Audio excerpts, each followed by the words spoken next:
Eh bien bonjour tout le monde, c'est avec un grand plaisir qu'on se retrouve pour un nouveau tuto sur Lightroom, hein. Toujours, on continue dans cette lancée, j'adore travailler dessus, donc je me fais un plaisir de faire des tutoriels là-dessus.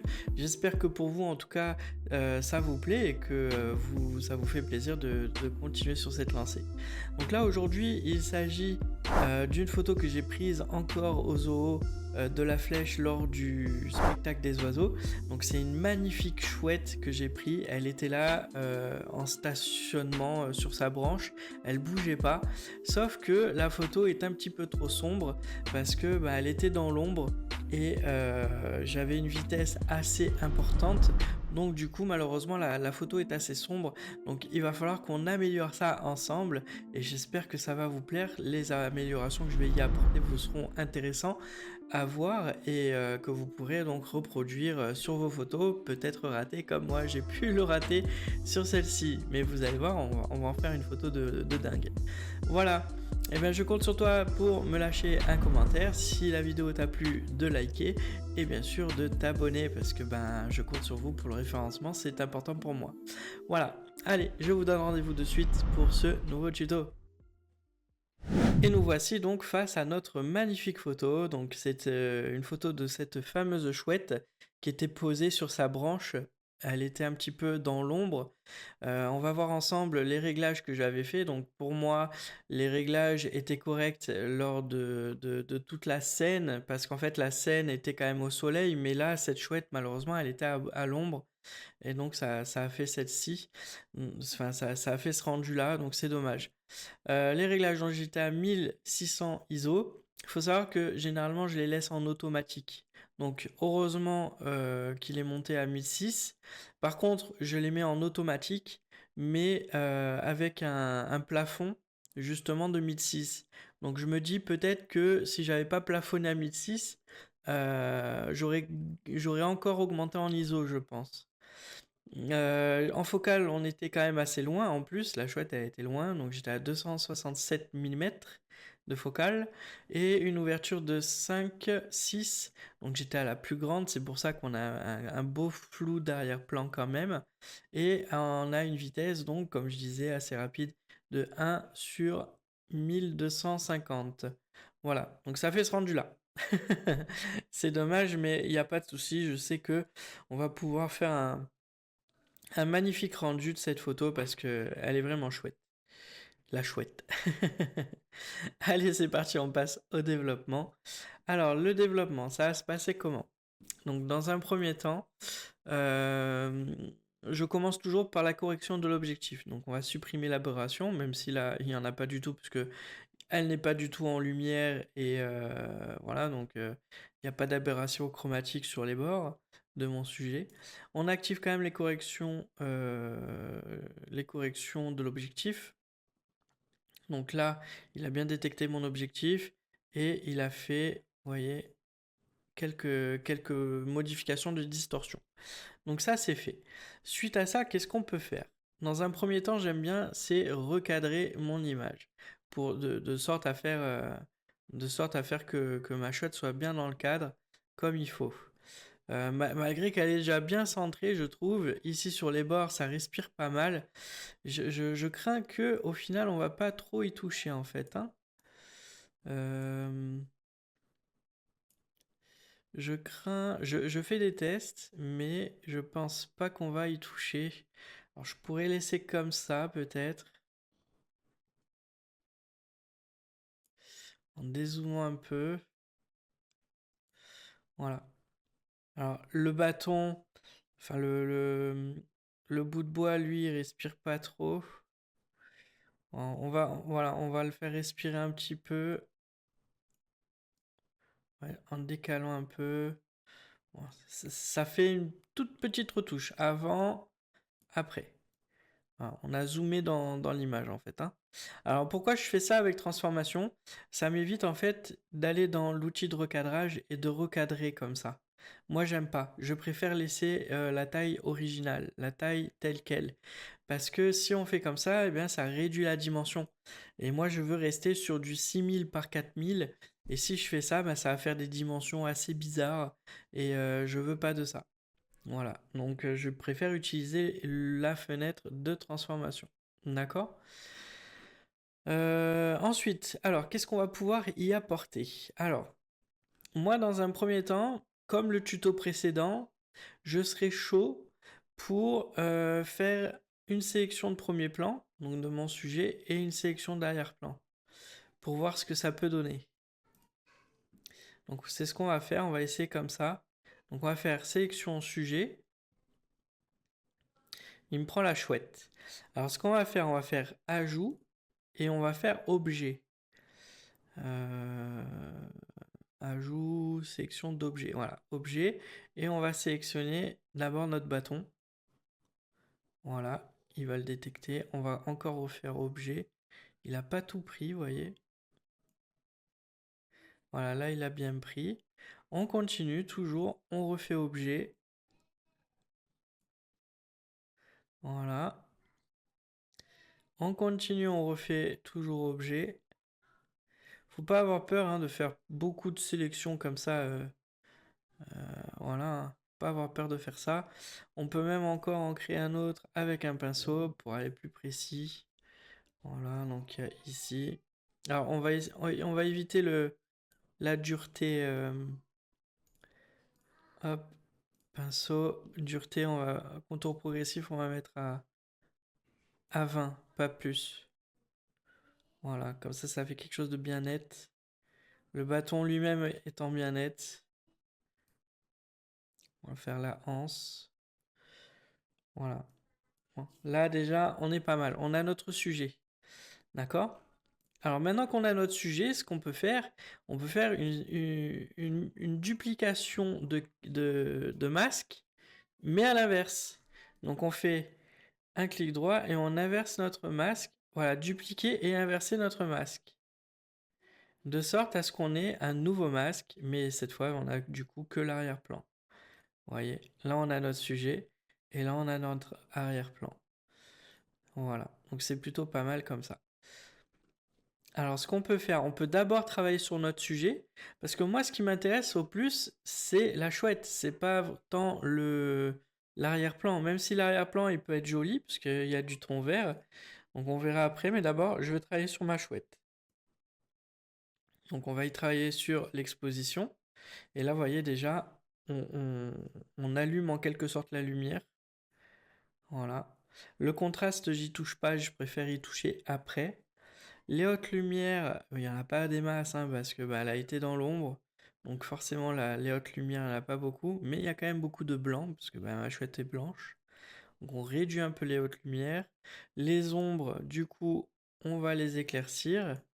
Le blanc, lui, on peut aussi l'éclaircir. Et le noir, on peut le laisser un petit peu contrasté.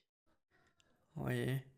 Donc là, déjà, on a du résultat. C'est déjà très très chouette.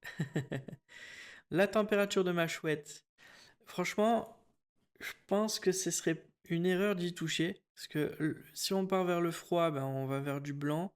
Si on va vers le chaud, on va vers du jaune. Et j'ai pas envie de dénaturer la couleur de ma chouette. Peut-être rajouter de la chaleur au niveau du bois ici. Peut-être, ça oui. Vous voyez le bois? Le bois, lui, il est pas. On peut faire ça. Alors, on va créer un autre masque. On va faire avec le pinceau. Ou objet plutôt. On va faire objet. Alors, hop. Voilà. On va resélectionner notre boa. Je trouve qu'il avait bien fait tout à l'heure. Voilà. On recommence. On ajoute pinceau. Voilà. Ouais, je le fais au pinceau, c'est pas grave. J'aime bien automatiser les choses, mais quand l'ordinateur il veut pas, ça veut pas. Enfin l'ordinateur, le logiciel. Quand le logiciel il veut pas, je le fais comme ça, c'est pas bien grave. Voilà. D'accord. Donc là, on peut changer la température de notre bout de bois. J'aime bien ce côté jaune. Donc ça, on le met en jaune comme ça, c'est plutôt joli. L'exposition, du coup, on n'y touche pas. Tout ça, on touche rien parce qu'on l'avait touché tout à l'heure avec un autre masque. On peut choisir la quantité. Voilà. Donc là, on a un beau bâton qui ressort. J'aime bien. Notre sujet. Alors, j'aurais dû renommer mes calques. C'est ce qu'on va faire parce que, hop, voilà, renommer sujet, arrière-plan, voilà, et le bâton. On va mettre branche. Pas vraiment un bâton, hein, c'est plutôt une branche. Donc là, on est pas mal. Voilà. Donc mon sujet, il est là. On repasse donc sur les réglages du sujet. On peut monter un petit peu en saturation. Pourquoi pas. Voilà.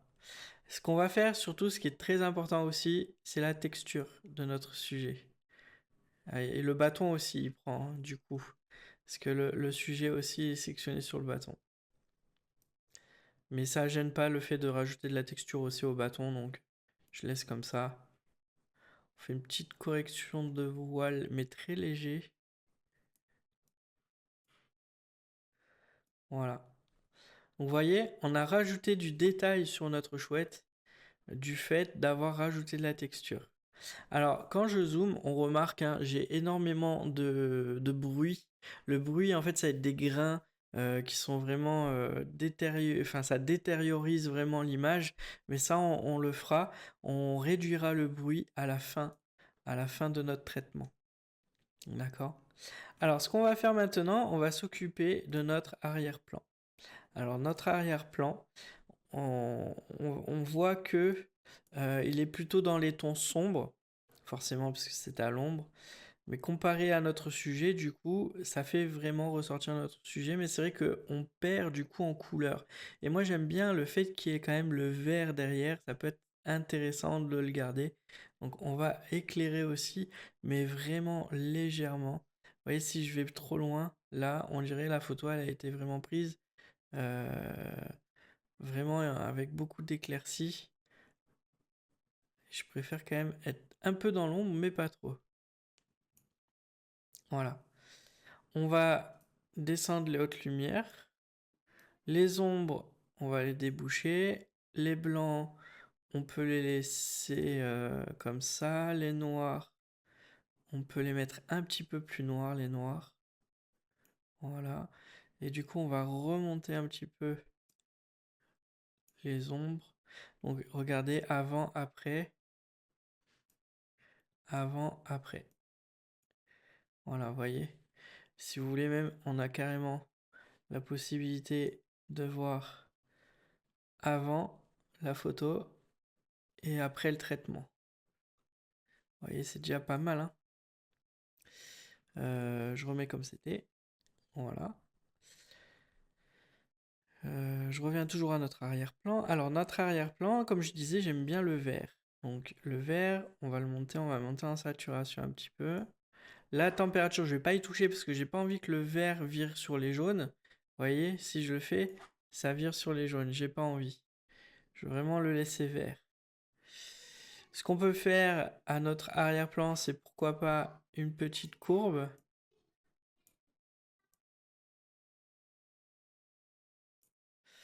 Ouais, vraiment léger aussi, hein, la petite courbe en S sur notre arrière-plan. Ouais, les hautes lumières, ça se voit pas des masses, il n'y en a pas beaucoup, donc c'est dans l'ombre. Par contre, les tons moyens, eux, il y en a pas mal. Ok. Et les tons foncés, alors là, c'est ce qu'il y a le plus. J'aimerais bien, voilà, hop, et monter les tons moyens. Voilà. Les hautes lumières, voilà, comme ça. Et ben là, écoutez, on a déjà une image vraiment très très jolie. Alors là, on pourrait rajouter un peu de flou en enlevant un petit peu de la texture, en baissant la clarté, correction du voile, ça, j'aime pas trop y toucher parce que, vous voyez, on va le laisser tel quel. C'est déjà assez sombre comme ça, d'accord? On va revenir du coup à notre réglage principal, donc le réglage global, hein, et on va voir ce qu'on peut faire. On a la saturation. Alors là, c'est trop saturé. La vibrance, peut-être. Voilà. Un peu plus de vibrance. Là, le bec, on pourrait le faire ressortir, le bec. Donc, il est dans les tons jaunes. Et ce qu'on peut faire, au lieu d'aller sur la couleur directe comme ça, on peut aller avec le TSL. On se met sur TSL dans la fenêtre mélangeur de couleurs. On prend le petit cercle-ci, c'est qui représente une cible. Et on se met sur le bec et on pousse la couleur de sorte à faire ressortir vachement plus notre bec. Donc là, vous voyez, j'ai monté la saturation. On peut monter et descendre la luminance. Si je monte la luminance, voilà, mais ça fait globalement, hein, ça fait pas que sur le bec. Ça joue aussi sur le bâton du coup, puisque le bâton est à peu près la même couleur du bec. Et bon, c'est pas bien gênant. Et là déjà, c'est vraiment pas mal. J'ai presque plus envie d'y toucher. Est-ce qu'on n'y rajouterait pas un vignettage? Alors si je rajoute un vignettage, ça fait un effet un peu trop dark sur l'arrière-plan. C'est pas le but, c'est vraiment de garder un état d'esprit photo. Alors peut-être que prochainement je vous ferai un tuto sur le noir et blanc et pourquoi pas mettre cette photo là en noir et blanc avec un effet arrière-plan noir comme ceci, vous voyez, mais vraiment plus noir, plus prononcé, pourquoi pas. Cette photo elle s'y prêterait vraiment bien à un style noir et blanc avec un fond noir. Grâce au vignettage, je le remarque et ça peut être incroyable. Donc là voilà, j'ai fini le traitement, je pense pas aller plus loin. Donc une fois qu'on a terminé notre traitement d'image, eh bien on peut réduire le bruit. Et là vous voyez, ça va faire en sorte qu'il n'y ait plus les petits grains sur notre chouette. Et ça va donner un résultat assez chouette. Alors ça réfléchit.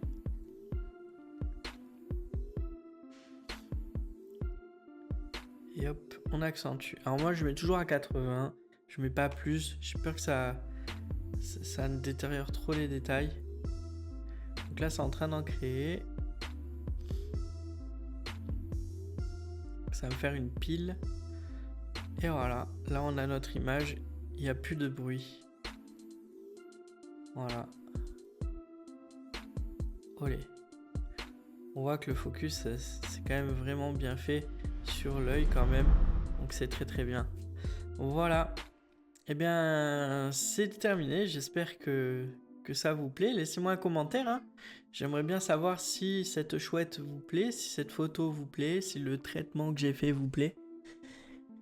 Et puis ben moi je vous dis à très bientôt et à la prochaine pour un nouveau tuto. Allez, ciao ciao.